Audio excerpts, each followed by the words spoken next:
जय जगन्नाथ। आजिका समय रे आम ओडिशा जतिक सब युवपीढ़ी अछंती तो समस्ते चाहती नुआ सरकार आसिला तो आजिका समय रे जी ओडिशावासी को पाई भलो काम करिवो तो ओडिशावासी तांकू सपोर्ट करिवे हैला एटा होची मूल कथा।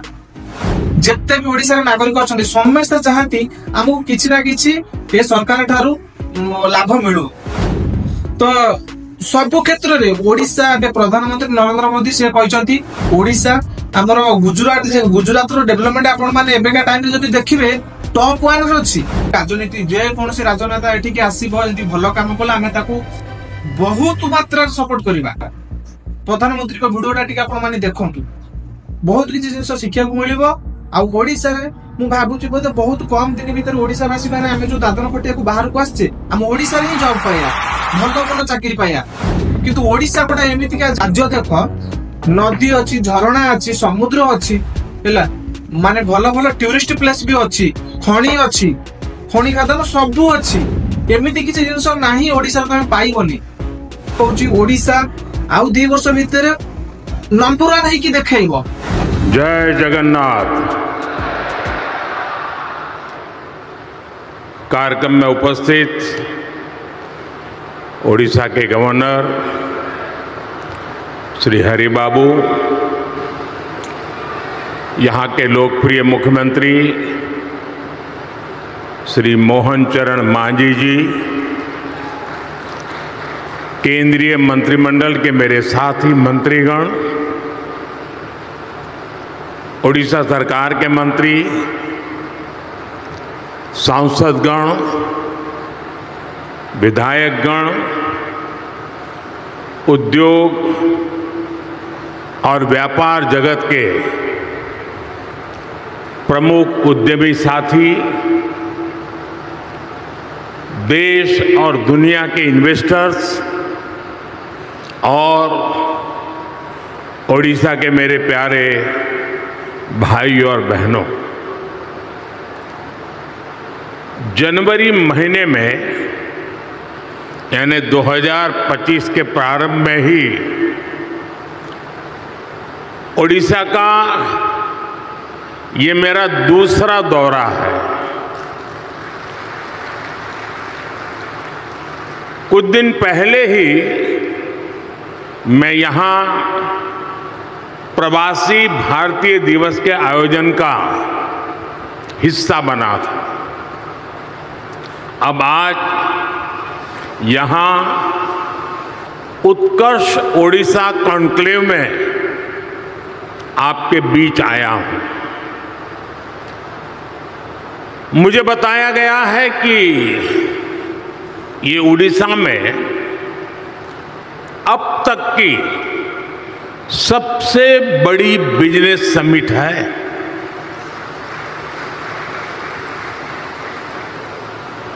पहले के मुकाबले 5-6 गुना ज्यादा इन्वेस्टर्स इसमें पार्टिसिपेट कर रहे हैं। मैं ओडिशा के लोगों को, ओडिशा सरकार को इस शानदार आयोजन के लिए बहुत बहुत बधाई देता हूं। आप सभी का इस आयोजन में अभिनंदन करता हूं। साथियों, मैं पूर्वी भारत को देश के विकास का ग्रोथ इंजन मानता हूं और ओडिशा की इसमें एक बड़ी भूमिका है। इतिहास साक्षी है, जब ग्लोबल ग्रोथ में भारत की एक बड़ी हिस्सेदारी थी, तब पूर्वी भारत का अहम योगदान था। पूर्वी भारत में देश के बड़े इंडस्ट्रियल हब थे, पोर्ट्स थे, ट्रेड हब थे। ओडिशा की इसमें बड़ी हिस्सेदारी भी थी। ओडिशा साउथ ईस्ट एशिया में होने वाले ट्रेड का प्रमुख सेंटर हुआ करता था। यहां के प्राचीन पोर्ट्स एक प्रकार से भारत के गेटवे हुआ करते थे। आज भी ओडिशा में हर वर्ष बाली यात्रा मनाई जाती है। अभी इंडोनेशिया के राष्ट्रपति जी आए थे और वो तो यहां तक बोल गए कि शायद मेरे डीएनए में ओडिशा है।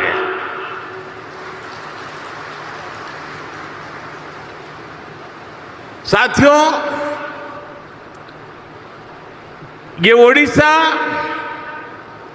उस लेगेसी को सेलिब्रेट करती है जो ओडिशा को साउथ ईस्ट एशिया से जोड़ती है। अब 21वीं सदी में ओडिशा अपनी उस गौरवशाली विरासत को फिर से रिवाइव करने में जुट गया है। हाल में ही सिंगापुर के प्रेसिडेंट ओडिशा होकर गए हैं। सिंगापुर ओडिशा के साथ संबंधों को लेकर बहुत ही उत्साहित है। आसियान देशों ने भी ओडिशा के साथ ट्रेड और ट्रेडिशन के कनेक्ट को मजबूती देने में दिलचस्पी दिखाई है। आज इस क्षेत्र में संभावनाओं के इतने द्वार खुल रहे हैं जितने आजादी के बाद पहले कभी नहीं खुले। मैं यहां उपस्थित हर इन्वेस्टर्स का आह्वान करूंगा और हमारे मुख्यमंत्री जी ने जो बात कही मैं इसको दोहराना चाहूंगा। यही समय है, सही समय है। ओडिशा की इस विकास यात्रा में आपका निवेश आपको सफलता की नई बुलंदियों पर पहुंचाएगा और ये मोदी की गारंटी है।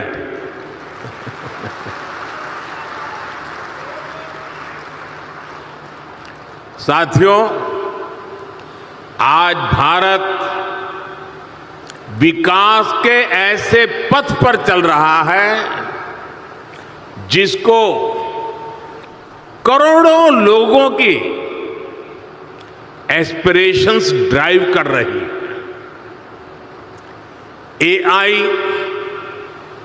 एआई का युग है।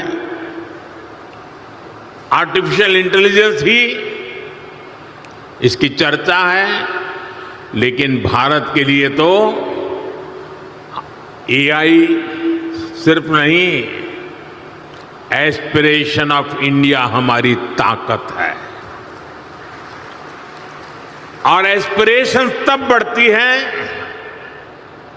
जब लोगों की नीड्स पूरी होती है। बीते दशक में करोड़ों देशवासियों को एम्पावर करने का लाभ आज देश को दिख रहा है। ओडिशा भी इसी एस्पिरेशन को रिप्रेजेंट करता है। ओडिशा आउटस्टैंडिंग है। ओडिशा नए भारत के ऑप्टिमिज्म और ओरिजिनलिटी का प्रतीक है। ओडिशा में अपॉर्चुनिटीज भी हैं और यहां के लोगों ने हमेशा आउट परफॉर्म करने का जुनून दिखाया है।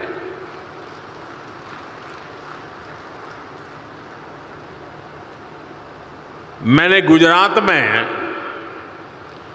ओडिशा से आने वाले साथियों के कौशल, उनकी मेहनत, उनकी ईमानदारी को खुद अनुभव किया है। इसलिए आज जब ओडिशा में नए अवसर बन रहे हैं तो मेरा पक्का विश्वास है ओडिशा बहुत जल्द विकास की उस ऊंचाई पर पहुंचेगा जहां पहुंचने की किसी ने कल्पना तक नहीं की है। मुझे खुशी है कि मुख्यमंत्री मोहन चरण मांझी जी की पूरी टीम उड़ीसा के विकास को तेज गति देने में जुटी है। Food processing, petrochemical, port-lead development, fisheries, IT, edutech, textile, tourism, mining, green energy, ऐसी हर इंडस्ट्री में उड़ीसा भारत के लीडिंग राज्यों में से एक बन रहा है।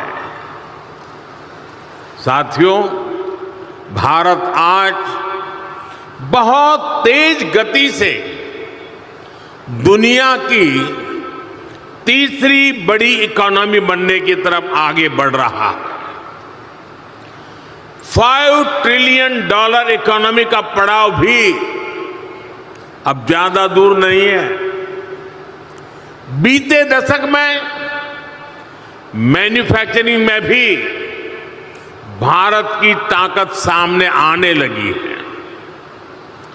अब भारत की इकोनॉमी के विस्तार के दो बड़े पिलर हैं। एक हमारा इनोवेटिव सर्विस सेक्टर और दूसरा भारत के क्वालिटी प्रोडक्ट्स। देश की तेज प्रगति सिर्फ रॉ मटेरियल के एक्सपोर्ट पर संभव नहीं है। इसलिए हम पूरे इकोसिस्टम को बदल रहे हैं, नए विजन के साथ काम कर रहे हैं। यहां से मिनरल निकले और फिर एक्सपोर्ट होकर के दुनिया के किसी देश में पहुंचे, वहां पर वैल्यू एडिशन हो, कोई नया प्रोडक्ट बने और फिर वो प्रोडक्ट भारत में वापस आए। ये ट्रेंड मोदी को मंजूर नहीं है।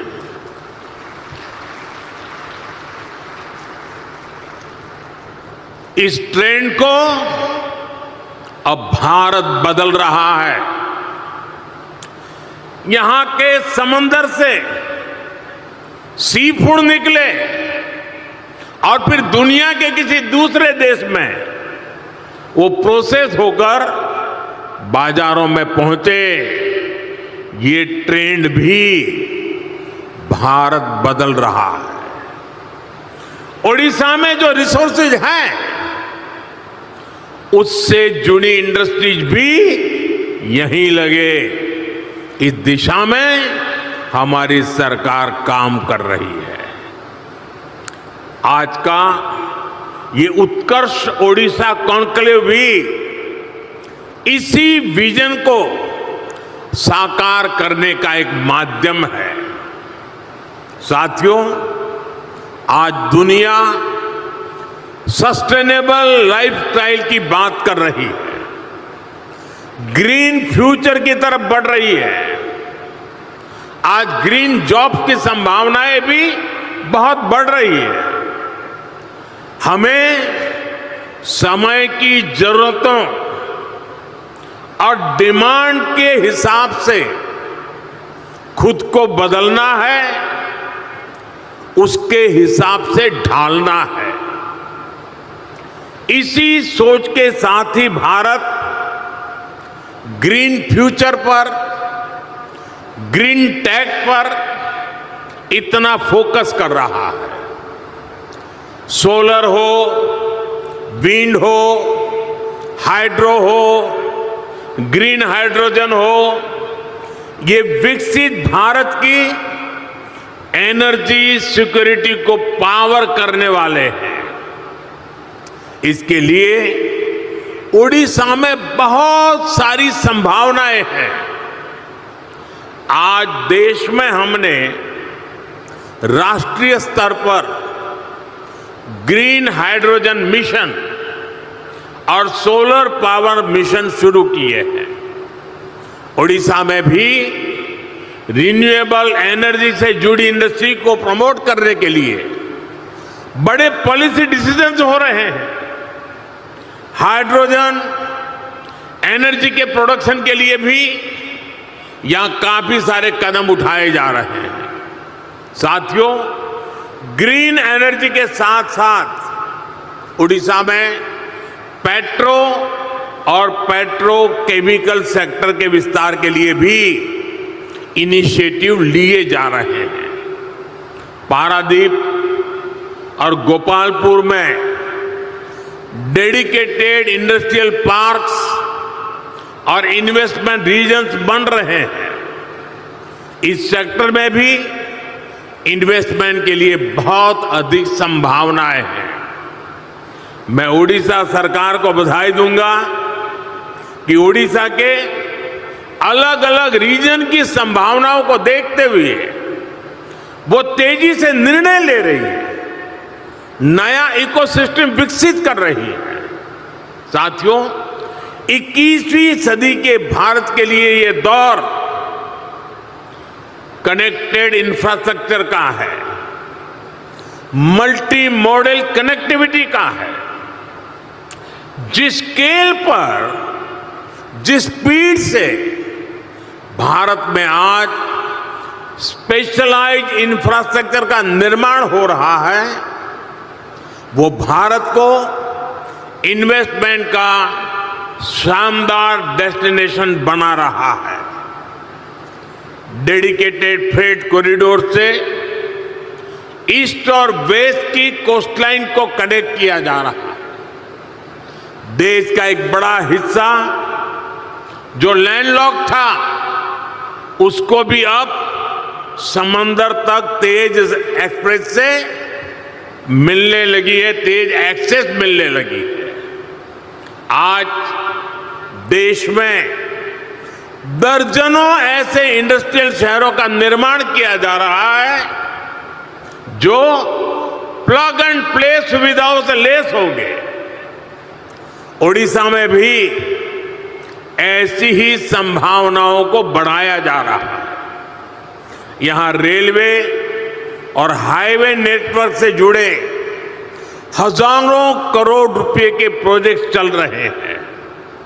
उड़ीसा में इंडस्ट्री की लॉजिस्टिक कॉस्ट कम हो, इसके लिए सरकार यहां के पोर्ट्स को इंडस्ट्रियल क्लस्टर से जोड़ रही है।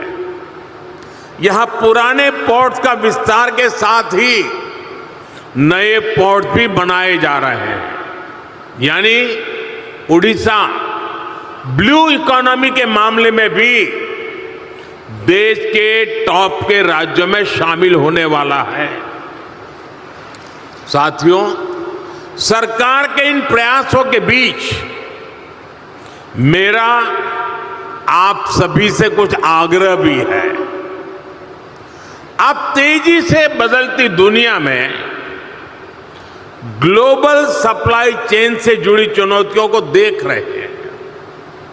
भारत बिखरी हुई सप्लाई चेन और इंपोर्ट आधारित सप्लाई चेन पर ज्यादा भरोसा नहीं कर सकता। हमें भारत में ही एक ऐसी सशक्त सप्लाई और वैल्यू चेन बनानी है जिस पर वैश्विक उतार चढ़ाव का कम से कम असर पड़े। ये सरकार के साथ साथ इंडस्ट्री का भी बहुत बड़ा दायित्व है। इसलिए अब जिस भी इंडस्ट्री में है उससे जुड़े एमएसएमईज को सपोर्ट करें, उनकी हैंड होल्डिंग करें। अब ज्यादा से ज्यादा युवा स्टार्टअप को भी सपोर्ट करें। साथियों, आज कोई भी इंडस्ट्री नई टेक्नोलॉजी के बिना ग्रो नहीं कर सकती। ऐसे में रिसर्च और इनोवेशन बहुत जरूरी है। सरकार देश में रिसर्च से जुड़ा एक बहुत वाइब्रेंट इकोसिस्टम बना रहा है। इसके लिए एक स्पेशल फंड भी बनाया गया है। इंटर्नशिप और स्किल डेवलपमेंट के लिए एक स्पेशल पैकेज घोषित किया गया है। इसमें भी इंडस्ट्री खुलकर आगे आए, सरकार के साथ मिलकर काम करे, ये सभी की अपेक्षा है। जितना बड़ा और बेहतरीन भारत का रिसर्च इकोसिस्टम होगा, स्किल्ड यंग पूल होगा, हमारी इंडस्ट्री को इससे सीधा फायदा होगा। मैं इंडस्ट्री के सभी साथियों, ओडिशा सरकार से कहूंगा कि आप सभी मिलकर यहां एक आधुनिक इकोसिस्टम का निर्माण करें। एक ऐसा इकोसिस्टम जो ओडिशा के एस्पिरेशन के साथ चले, यहां के नौजवानों को नए मौके दे। इससे ओडिशा के नौजवानों को यहां पर ही जॉब्स के ज्यादा से ज्यादा अवसर मिलेंगे। ओडिशा समृद्ध होगा, ओडिशा सशक्त होगा, ओडिशा का उत्कर्ष होगा। साथियों, आप सभी दुनिया भर में जाते हैं, दुनिया भर के लोगों से मिलते हैं। आज दुनिया में भारत को जानने समझने की उत्सुकता आप चारों तरफ अनुभव करते हैं। भारत को समझने के लिए ओडिशा एक बेहतरीन डेस्टिनेशन है। यहां हजारों वर्ष के हमारी हेरिटेज है, हिस्ट्री है।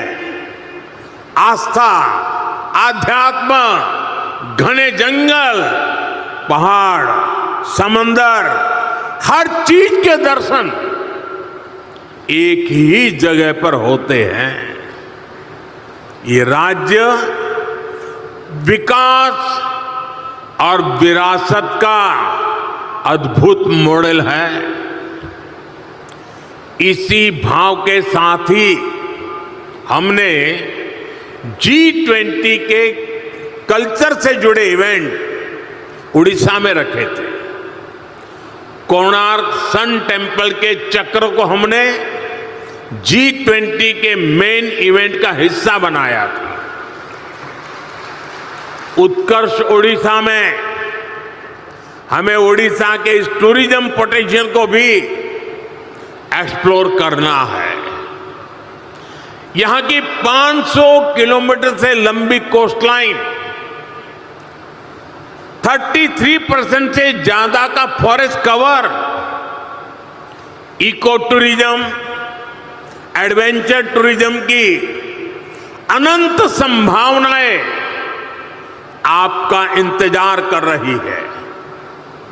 आज भारत का फोकस है वेट इन इंडिया। आज भारत का मंत्र है हिल इन इंडिया। और इसके लिए ओडिशा का नेचर, यहाँ की प्राकृतिक सुंदरता बहुत मददगार है। साथियों, आज भारत में कॉन्फ्रेंस टूरिज्म का भी बहुत पोटेंशियल बन रहा है।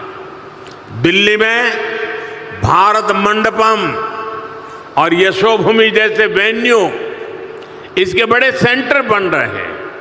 भुवनेश्वर में भी बहुत बढ़िया कन्वेंशन सेंटर का लाभ मिल सकता है। इसी से जुड़ा एक और नया सेक्टर कंसर्ट इकोनॉमी का है। जिस देश में म्यूजिक, डांस, स्टोरी टेलिंग की इतनी समृद्ध विरासत है, जहां युवाओं का इतना बड़ा पूल है जो कंसर्ट्स का बहुत बड़ा कंज्यूमर है, वहां कंसर्ट इकोनॉमी के लिए अनेक संभावनाएं हैं। आप देख रहे हैं कि बीते 10 सालों में लाइव इवेंट्स का चलन और डिमांड दोनों बढ़े हैं। पिछले कुछ दिनों में आपने मुंबई और अहमदाबाद में हुए कोल्ड प्ले कॉन्सर्ट की शानदार तस्वीरें देखी होगी। ये इस बात का प्रमाण है कि लाइव कॉन्सर्ट्स के लिए भारत में कितना स्कोप है। दुनिया के बड़े बड़े कलाकार, बड़े बड़े आर्टिस्ट भी भारत की तरफ आकर्षित हो रहे हैं। कंसर्ट इकोनॉमी से टूरिज्म भी बढ़ता है और बड़ी संख्या में जॉब्स क्रिएट होती है। मेरा राज्यों से, प्राइवेट सेक्टर से आग्रह है कि कंसर्ट इकोनॉमी के लिए जरूरी इंफ्रास्ट्रक्चर पर फोकस करें, जरूरी स्किल्स पर फोकस करें। इवेंट मैनेजमेंट हो, आर्टिस्ट की ग्रूमिंग हो, सिक्योरिटी और दूसरे इंतजाम हो, इन सभी में नई संभावनाएं बन रही है। साथियों, अगले महीने ही भारत में पहली बार वर्ल्ड ऑडियो विजुअल समिट यानी वेव्स होने वाली है। यह भी एक बहुत बड़ा आयोजन होगा। ये भारत की क्रिएटिव पावर को दुनिया में नई पहचान दिलाएगा। राज्यों में इस तरह के इवेंट से भी जो रेवेन्यू जनरेट होता है, जो परसेप्शन बनता है, वो भी इकोनॉमी को आगे बढ़ाता है। और ओडिशा में भी इसकी बहुत संभावनाएं हैं। साथियों, विकसित भारत के निर्माण में ओडिशा की बड़ी भूमिका है। ओडिशा वासियों ने समृद्ध ओडिशा के निर्माण का संकल्प लिया है। इस संकल्प की सिद्धि के लिए केंद्र सरकार की तरफ से हर संभव सहयोग मिल रहा है। ओडिशा के प्रति मेरा स्नेह आप सब भली भांति जानते हैं। प्रधानमंत्री के तौर पर ही मैं यहां करीब करीब 30 बार आ चुका हूं। आजादी से अब तक जितने प्रधानमंत्री होंगे वो सब मिलाकर के जितनी बार आए होंगे उससे मैं ज्यादा बार ओडिशा आया हूं। ये आपका प्यार है। यहां के ज्यादातर जिलों में जा चुका हूं। मुझे ओडिशा के सामर्थ्य पर भरोसा है, यहां के लोगों पर भरोसा है। मुझे विश्वास है कि आप सभी साथियों का इन्वेस्टमेंट आपके बिजनेस और ओडिशा के उत्कर्ष दोनों को नई ऊंचाई देगा। मैं फिर एक बार इस शानदार आयोजन के लिए पूरे उड़ीसा वासियों को, यहां की सरकार को बहुत बहुत बधाई देता हूं, धन्यवाद देता हूं। और जो महानुभाव उड़ीसा में संभावनाओं को तलाश रहे हैं, मैं उनको विश्वास दिलाता हूं, उड़ीसा सरकार और भारत सरकार पूरी ताकत से आपके साथ खड़ी है। फिर एक बार आप सबको बहुत बहुत शुभकामनाएं, बहुत बहुत धन्यवाद। हारिबा शिखिनु किंतु दुनिया हमको हराई दिया जाए कहीं ना हम पाखे पैसा न थाए।